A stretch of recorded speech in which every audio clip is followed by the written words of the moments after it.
여러분 한 주 동안 잘 지내셨어요? 예, 벌써 오늘이 2024년의 마지막 주일입니다. 지난 한 해 동안 여러분 모두 너무 많이 수고하셨고 또 애쓰셨습니다. 하나님께서 여러분들의 수고와 섬김에 대한 하늘의 은혜와 복을 허락해 주시기를 간절히 소망합니다. 오늘 저희가 읽은 본문 말씀에 등장하는 이 인물 야베스에 대한 내용을 우리는 이미 잘 알고 있습니다. 왜냐하면 제가 기억하기로 2년 전쯤에 이 말씀을 함께 나눈 적이 있거든요.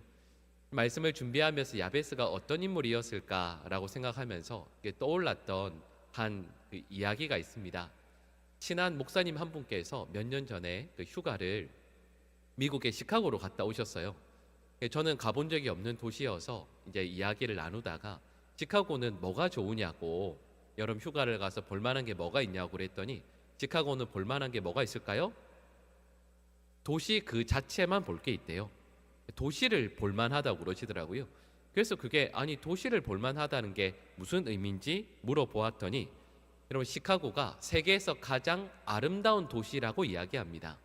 이게 전혀 의외의 내용이잖아요. 그래서 물어보니까 한 건축가가 시카고가 세계에서 가장 아름다운 도시이다 이렇게 이야기했대요. 그 내용이 뭐냐 하면 시카고는 건축가의 도시이고 건축의 도시이다.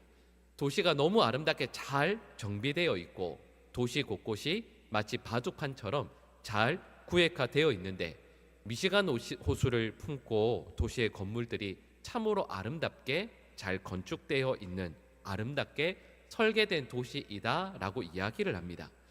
그래서 이야기를 나누면서 왜 이 도시가 다른 아름다운 도시들도 많이 있을 텐데 이런 평가를 받는가 이야기를 나누다 알게 된 게 있습니다. 그게 뭐냐 하면 이 시카고라는 도시가 1871년 도시의 대화재로 인해서 도시의 중심부가 다 화재로 전소되어 버렸습니다. 도시가 다 불탔으니까 어떻게 해야 되죠? 도시를 다시 재건해야 되죠. 도시를 재건하면서 이 도시를 특별히 여러 건축가들과 함께 아름답게 다시 지었다라는 거죠. 여러분 이 이야기를 말씀드리는 이유는 오늘 본문 말씀의 주인공인 야베스의 인생이 마치 시카고와 같은 분이 있기 때문입니다. 오늘 우리 본문 말씀이죠. 오늘 이 역대상 4장 9절 말씀을 우리 화면에 나오는데요. 우리 같이 한번 읽어보실까요? 야베스는 그의 형제보다 귀중한 자라. 그의 어머니가 이름하여 이르되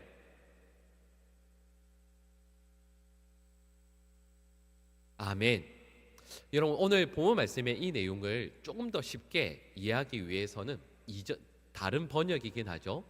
표준 세번역 성경으로 우리 이 9절 말씀을 다시 한번 같이 읽어보실까요? 야베스는 그의 형제들보다 존경을 받았는데 그의 어머니는 고통을 겪으면서 낳은 아들이라고 하여 그의 이름을 야베스라고 불렀다. 아멘.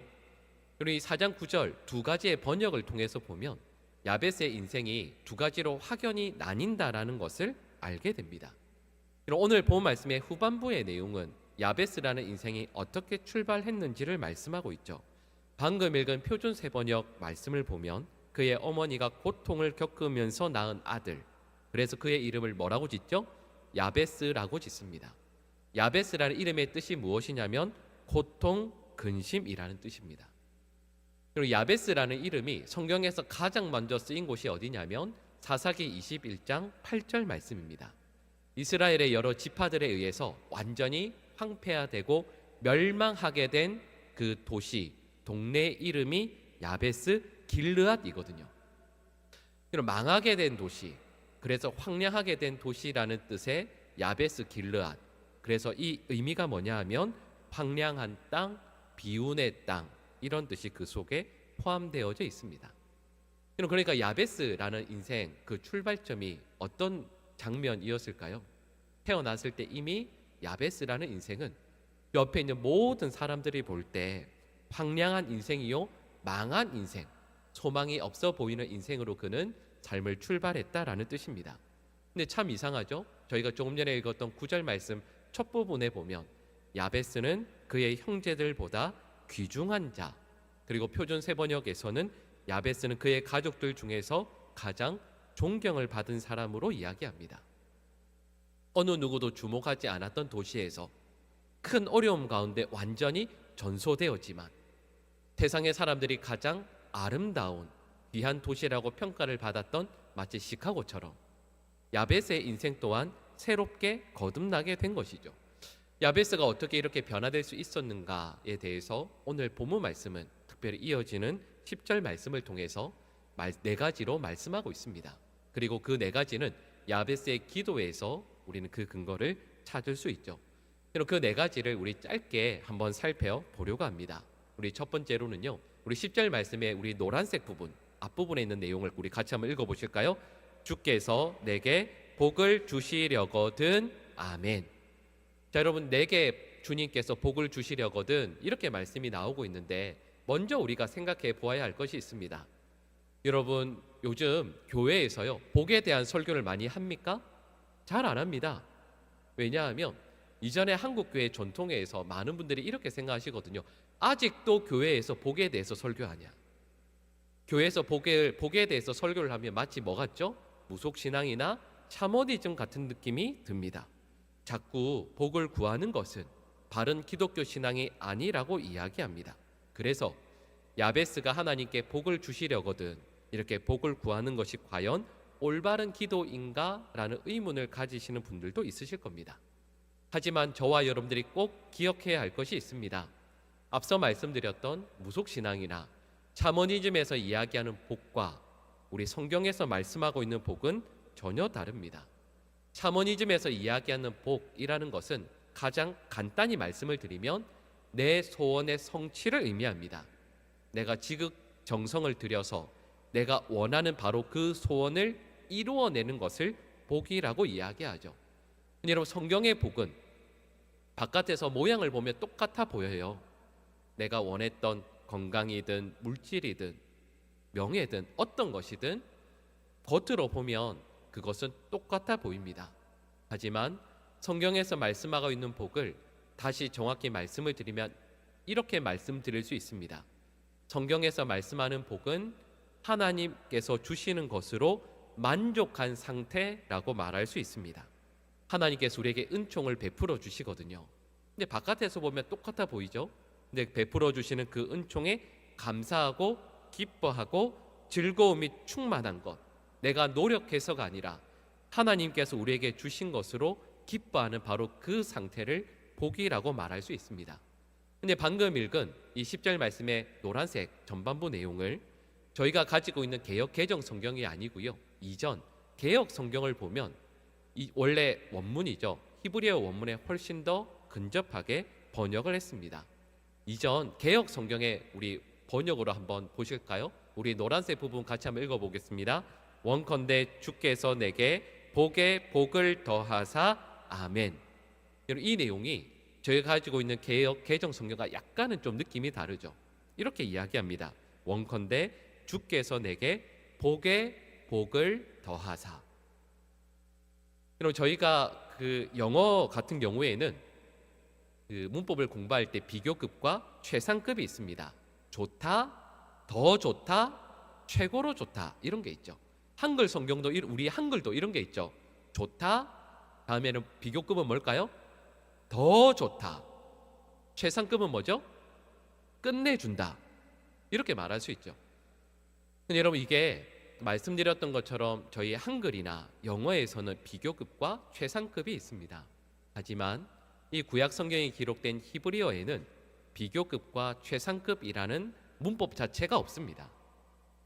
근데 비교급과 최상급을 어떻게 나타내냐면 같은 단어 혹은 같은 의미의 말을 두 번, 세 번 혹은 여러 번 반복하는 것으로 강조합니다. 그러니까 이런 뜻이죠. 조금 전에 읽었던 개역 성경에서 복에 복을 더하사라는 말씀의 의미는 이런 의미입니다. 하나님, 저에게 가장 좋은 최고의 복을 주십시오 라는 뜻입니다. 마치 이렇게 설명드릴 수 있겠죠. 하나님, 하늘의 창고 문을 열어주십시오. 그곳에 하나님께서 우리 인간에게 주실 수 있는 여러 복들이 많이 있지 않습니까? 그 중에 이 복과 저 복, 많은 복들이 있는데 하나님, 그 중에서 다른 것 말고 가장 좋은 복을, 최상의 복을 저에게 주십시오 라고 야베스는 기도하고 있는 거죠. 여러분, 여기서 한번 질문해 볼까요? 하늘의 창고 문을 열고 볼 수 있는, 우리가 생각할 수 있는 여러 많은 복들 가운데에서 최고의 복이 뭘까요? 최고의 복은 바로 하나님 그 자체이십니다. 그러니까 여러분, 이 야베스는 하나님께 이렇게 기도하고 있는 거죠. 하나님, 창고문을 여셨을 때 건강도, 재물도, 명예도, 자녀들이 잘 되는 복도 있지만 그 모든 것들을 혹시 저에게 주시지 않아도 최고의 복을 주십시오. 하나님을 저에게 주십시오. 야베스는 이렇게 하나님께 기도하고 있는 거죠. 여러분, 그리고 이것은 저와 여러분들의 기도여야만 합니다. 하나님, 많은 이들이 하나님께 그렇게 간구하는 것처럼 건강과 재물과 직장과 자녀의 복을 허락해 주십시오. 대신 이 모든 것 그 자체가 아니라 이런 복들을 주실 때 제가 하나님으로 만족하게 해 주시옵소서. 혹시 하나님께서 건강과 재물과 명예와 자녀들로 인한 복을 주시지 않는다 할지라도 하나님, 저에게 복 중의 복인, 최고의 복인 하나님을 저에게 허락해 주십시오라고 기도하고 있는 것이죠. 예전에 필리핀에서 선교사로 사역하셨던 김성재 선교사님의 간증을 들은 적이 있습니다. 이분이 필리핀의 뿔로라는 도시 빈민촌에서 교회를 개척하셨습니다. 아마 필리핀의 그 날씨를 잘 아실 거예요. 근데 이 빈민촌이니까 이 덥고 습한 곳에서 에어컨도 없고 선풍기도 없는 곳에서 교회를 개척해서 아이들을 데리고 예배를 드립니다. 근데 이날 예배를 드리는데 여러분, 예배 시간이 2시간 40분이었습니다. 여러분, 끔찍하시죠? 에어컨도 없는, 선풍기도 없는 그 더운 곳에서 아이들이 2시간 40분을 예배를 드렸습니다. 예배가 끝마칠 때쯤 아이들이 단체로 항의를 했습니다. 어떻게 항의를 했을까요? 목사님, 예배가 너무 빨리 끝납니다. 저희는 하나님의 말씀을 더 듣고 싶습니다. 하나님에 대해서 더 알려주십시오라고 항의를 했대요. 그래서 목사님께서 그날은 특별히 설교를 더 말씀하셔서 3시 15분 동안 하셨대요. 보통 때는 3시에 끝나는 건데 15분을 더 하신 거죠.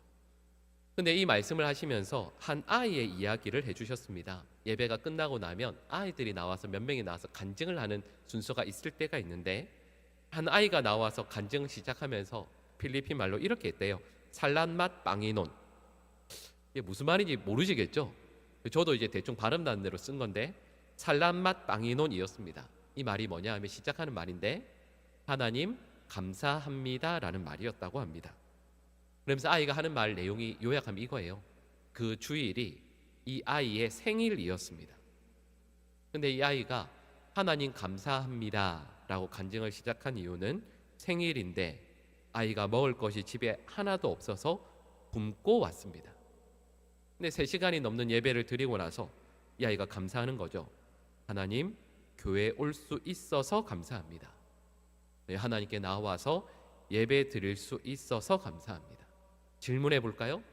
여러분, 이 아이는 복을 받았습니까? 우리가 생각하는 음식, 물질, 어쩌면 건강의 복을 받지 못한 것 같지만 이 아이는 복에 복을 더해서 받았습니다. 왜냐하면 이 아이는 하나님을 온전히 누리고 사랑하는 복을 누리고 있기 때문인 것이죠.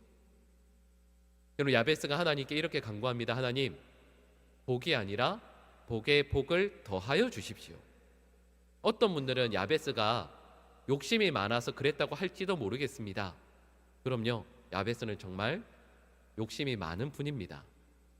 세상이 말하는 욕심이 아니라 영적인 욕심이 가장 많은 분이에요. 나쁜 것이 아닙니다. 하나님을 구합니다.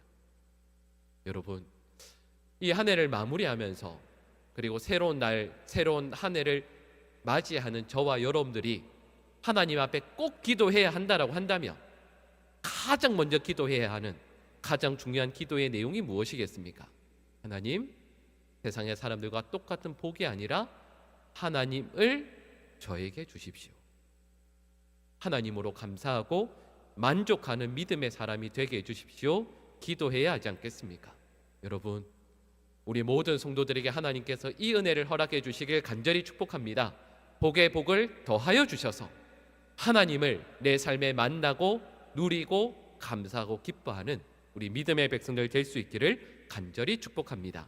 두 번째 기도의 내용입니다. 우리 4장 10절의 노란색 부분을 같이 한번 읽어보실까요? 나의 지역을 넓히시고 아멘. 나의 지역을 넓혀 주십시오 라고 야베스는 기도하고 있습니다. 이전 성경에서는 나의 지경을 넓혀 달라고 기도했었죠. 여러분, 우리는 이 말씀을 보면서 이렇게 생각합니다. 하나님, 제가 살아가는 곳이, 여러분 우리 아시죠? 다 모범생들이셨죠? 이 침묵이 저는 너무 힘듭니다. 모범생으로 사셨을 텐데 보통 모범생들은 삶의 자리가 보통 어떻게 되죠? 집, 학교, 교회. 공감을 다 못하시네요. 집, 학교, 교회 이렇게 되죠. 근데 좀 전에 말씀드렸던 것처럼 야베스가 하나님 나의 지역을 넓혀 주십시오, 나의 삶의 지경을 넓혀 주십시오라고 했을 때 이것은 하나님 집 평수가 넓어지게 해주시고 저의 직장이 더 커지게 해주시고 학교가 더 넓어지게 해주십시오라는 뜻이 아닙니다. 보통 우리가 살아가는 곳은 뻔하거든요. 우리가 살아가는 곳, 나의 지경은 보통은 일정합니다. 근데 왜 야베스가 하나님 나의 지역을 넓혀 주십시오라고 기도하고 있을까요? 이 말씀의 의미를 쉽게 말씀드리면 이렇게 알 수 있습니다. 여러분 아마 직장에서 아니면 교회에서 살아가신다라고 할 때 교회를 예를 들어볼까요? 교회에서 얼마만큼의 힘을 쏟고 계십니까? 내 삶의 에너지가 이 주일 내 에너지가 100이라고 한다면 이 100의 에너지 중에 교회에서 신앙생활하면서 어떤 분들은 10만 쓰는 분이 있습니다. 근데 여러분 여기에서 삶의 지역을 혹은 지경을 넓혀 주십시오라는 말은 10만큼의 에너지를 교회에서 쓰다가 이것을 20, 30, 40만큼 하나님의 영광을 위해 더 쓰게 해주십시오라는 뜻입니다. 직장 생활에 내 에너지의 70을 씁니다. 근데 그 70이 아니라 80, 90을 하나님의 영광을 위해 더 쓰게 해주십시오라는 뜻이 이 기도에 담겨져 있는 것이죠. 지금 내가 살아가는 바로 이곳에서 나의 힘을, 나의 마음을, 나의 에너지를 내가 더 성공하고 내가 더 많이 누리는 것에 쓰는 것이 아니라, 그렇게 할 수 있도록 해달라는 뜻이 아니라 하나님을 위해 점점 더 많은 삶의 영역을 믿음으로 살아갈 수 있게 해달라는 간구가 바로 이 기도의 내용입니다. 그리고 이걸 위해서는 지금 바로 이 순간 나에게 주어진 곳에서 좀 전에 말씀드렸던 것처럼 내가 쏟고 있는 에너지를, 나의 힘을 하나님을 위해 순종하며 써야 한다라는 것이죠. 여러분 저희가 코로나 이후에 저희 교회가 예를 들면 단기 선교를 이제 나가지 못하고 있는 중에 있습니다.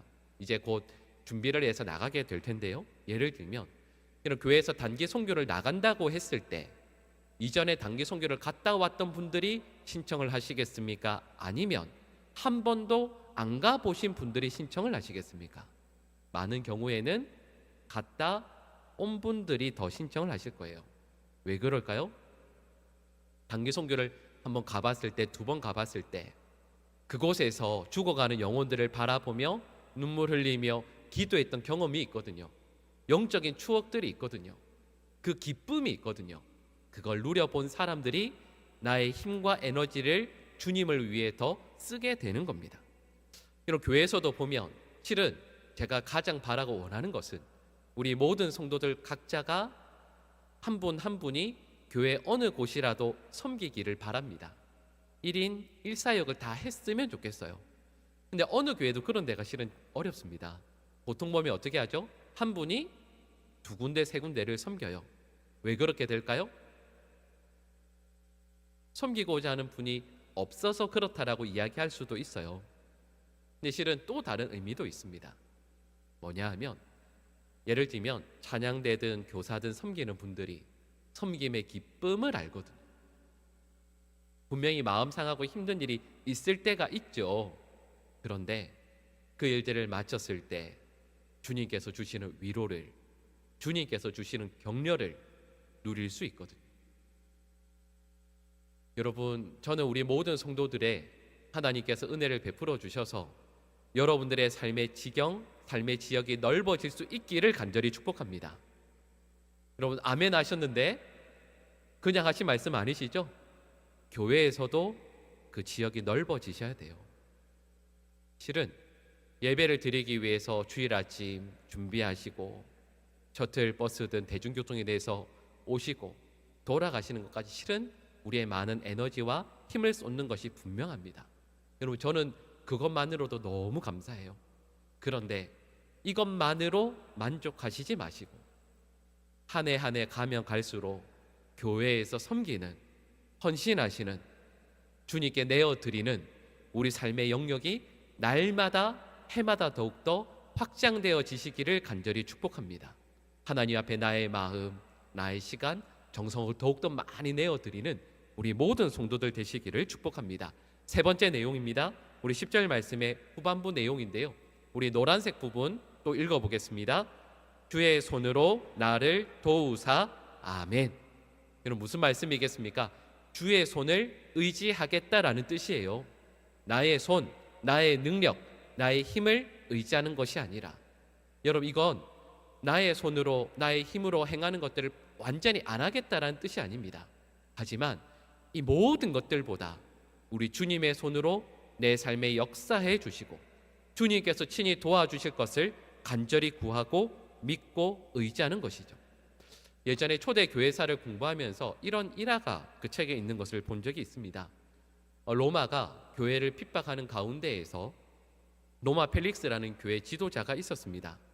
근데 군인들이 이분을 잡으러 추적해 올 때 이분이 숨었던 곳이 어디냐면 한 산에 있는 굴이었습니다. 그리고 이분을 많은 군인들이 지금 추격하고 있는 것이죠. 근데 그 굴 앞에 들어갔는데, 여러분, 이제는 굴 안에 들어갔으니까요, 더 이상 도망갈 데가 없습니다. 밖에는 군인들의 소리가 들려요. 말소리가 들립니다. 그래서 이분이 그 자리에서 무릎을 꿇고 하나님께 자신의 생명을 의탁하며 기도하기 시작합니다. 하나님, 이제 하나님께서 어느 곳으로 이끄시든 순종하여 가겠습니다.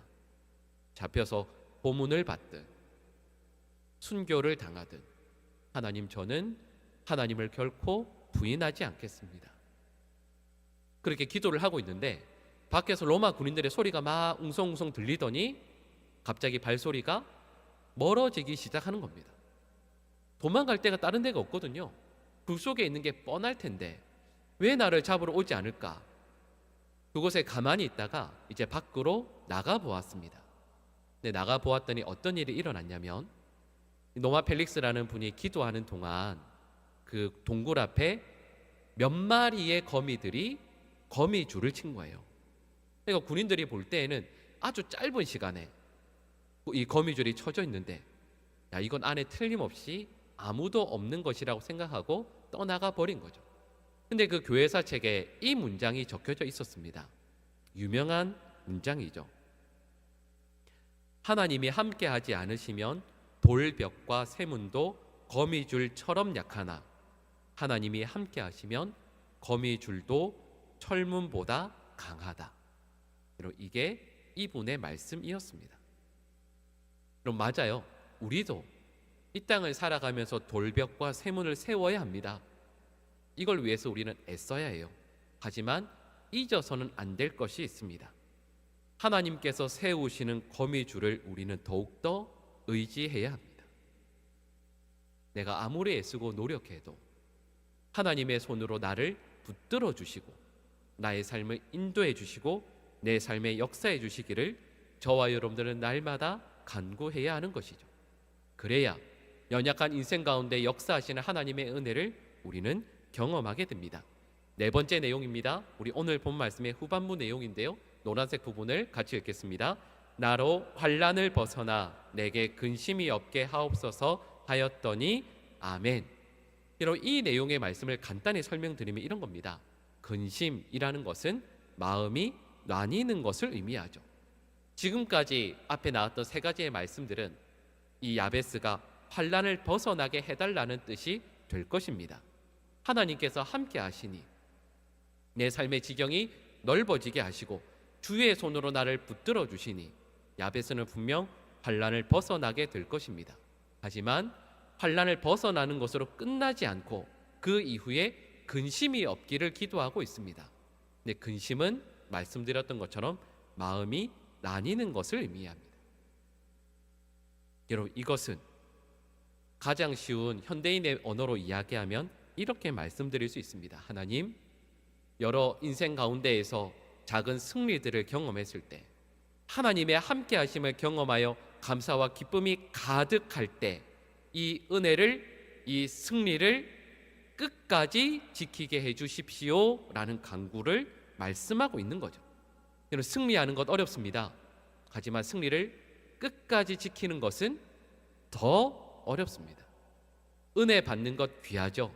근데 그 은혜를 끝까지 지켜내는 것은 더욱더 귀합니다. 그리고 사탄이 공격하는 성도들이 있습니다. 늘 영적으로 바르게 서고자, 하나님 앞에 바르게 서고자 애쓰는 성도를 사탄은 늘 공격합니다. 근데 반대로요, 말씀 때문에 고집을 꺾어본 경험이 한 번도 없는 성도를, 자존심을 내려놓은 적이 한 번도 없는 성도를, 하나님의 말씀에 눈물을 흘리며 순종한 적이 한 번도 없는 성도를, 교회 공동체를 위해 날마다 기도하며 헌신한 적이 없는 성도를 사탄은 공격하지 않습니다. 공격할 필요가 없거든요. 놔둬도 넘어져 있을 것이 뻔하기 때문이죠.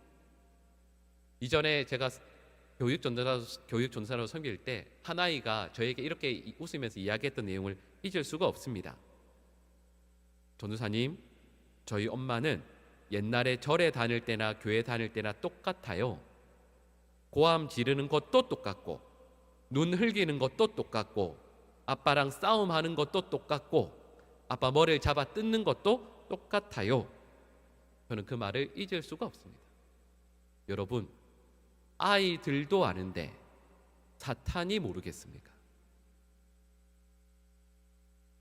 예수님을 믿기 이전과 이후가 똑같은 성도를 사탄이 구태여 공격하고 넘어뜨리고자 애쓰겠습니까?